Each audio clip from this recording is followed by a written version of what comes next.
As a child, Emily had always been fascinated by the weather. She would spend hours gazing out the window, watching the clouds roll by, and dreaming of the day she could predict their movements with perfect accuracy. As she grew older, her interest in meteorology only deepened, and she went on to study it in college. After graduating, Emily landed a job at a small weather station on the outskirts of town, where she spent most of her days predicting the weather for the local news. But despite her success, Emily felt a sense of emptiness inside. She longed for connection, for something more meaningful than just forecasting the next big storm. One day, while studying a particularly unusual storm system, Emily noticed something strange. As she watched the lightning illuminate the clouds, she could have sworn that she saw words etched into the air. At first, she thought it was just her imagination playing tricks on her, but as she continued to observe, she realized that the words were real. The messages, written in lightning, began with simple phrases like hello and help. But soon, they grew more complex, conveying emotions and thoughts that Emily couldn't quite understand. She felt a thrill of excitement mixed with fear, as she realized that she was not alone in her observations. As the days passed, Emily found herself looking forward to each new storm, eager to see what messages would be written in the lightning. The words were always brief, but they conveyed a sense of longing and connection that resonated deeply with Emily.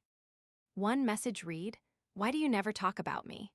It was as if the storms themselves were wondering why no one ever stopped to listen to their stories. Another message asked, "Can you help me?"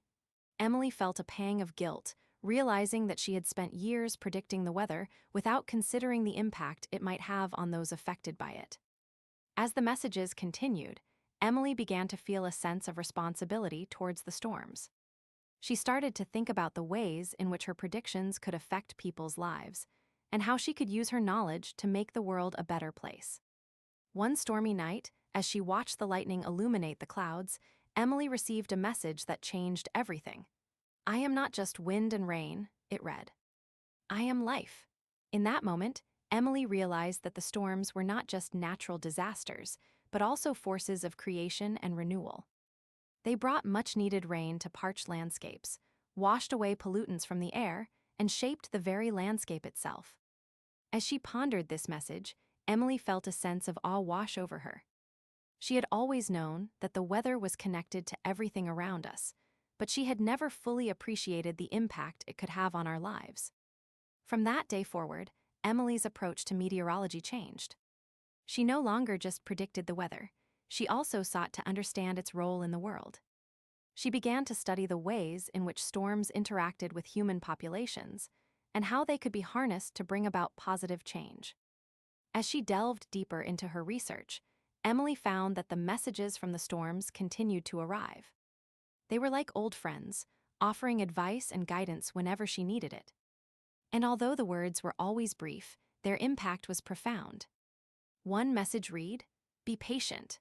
It reminded Emily that predicting the weather was not just about forecasting the next storm, it was also about understanding the long-term patterns of the atmosphere.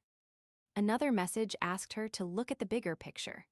These messages from the storms taught Emily a valuable lesson, that even in our smallest actions, we can have a profound impact on the world around us.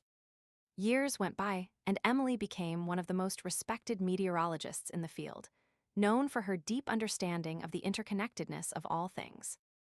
And whenever she gazed up at a stormy sky, she felt a sense of wonder and awe, knowing that the messages from the storms were still there, guiding her towards a deeper connection with nature.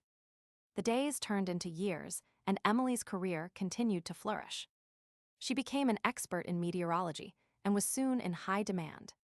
She traveled all over the world, giving lectures on how the weather affects our lives. Despite her success, Emily never forgot the lessons she learned from the storms. She continued to study their behavior, seeking ways to mitigate the damage they caused. And as she looked out at the stormy sky, she knew that the messages were still there, reminding her of the power and beauty of nature.